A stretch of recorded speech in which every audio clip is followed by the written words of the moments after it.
The Bengals fall to 3-5 on the season and 0-4 in games at Paycor Stadium after losing today to the Philadelphia Eagles. And it was a game that looked like the Bengals were going to win if you're just basing it off of their first half production. But of course, there's 2 halves and 4 quarters to be played in this game, and the second half ended up telling the story of the game for this Bengals team.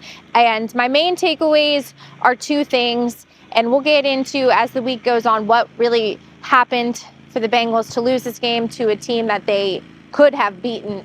It was, for me, the Bengals' issues in short yardage year after year continued to plague this team. And there was no greater look at that than at the end of the third quarter on 3rd and 1. The Bengals needed a first down and couldn't get it, which then brought up Zach Taylor's decision to go for it on 4th and 1 with what a lot of people are saying is a very questionable play call to throw it to Jamar Chase. They ended up taking a loss on the 4th down, turned the ball over, and gave the Eagles great field position. And it just brought back a lot of the same issues that this Bengals team has had over the last couple of years, and that is their short yardage game, quite frankly, just needs a reset. And the blame is to go all around there. The offensive line, scheme, everything. It's just not good enough. And when I had a chance to ask Joe Burrow after the game if that's frustrating, he said, yes, it is frustrating. And Cincinnati's quarterback didn't mince his words when he talked about the state of where this Bengals team is, and that is they are not good enough right now. They're not doing enough to win games, especially at home.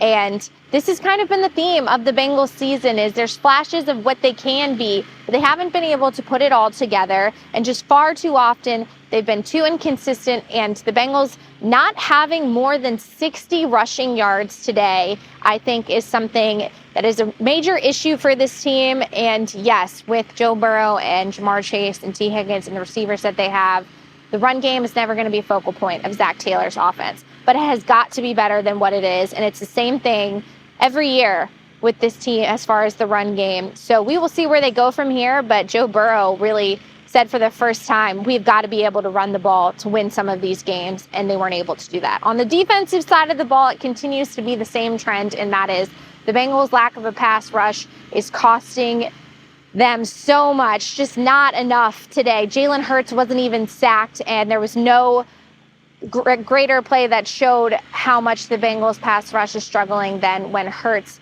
threw the ball down the field to Devontae Smith and they were able to pull ahead. And that was really the gut punch play for the Bengals defense, because Hurts just had way too much time.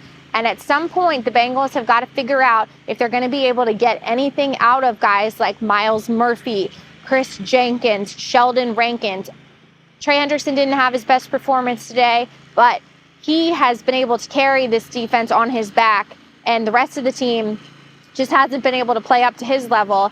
And the pass rush continues to be a major issue for this team. Not a great performance for Cam Taylor-Britt again today. So just across the board on defense, the Bengals look lost, like they have no answers for the issues that they have, and time is really running out, and that's where everything stands for this Bengals team. All right, that's it for some post-game thoughts. Be sure to keep it at Cincinnati.com throughout the week for your coverage of the Cincinnati Bengals.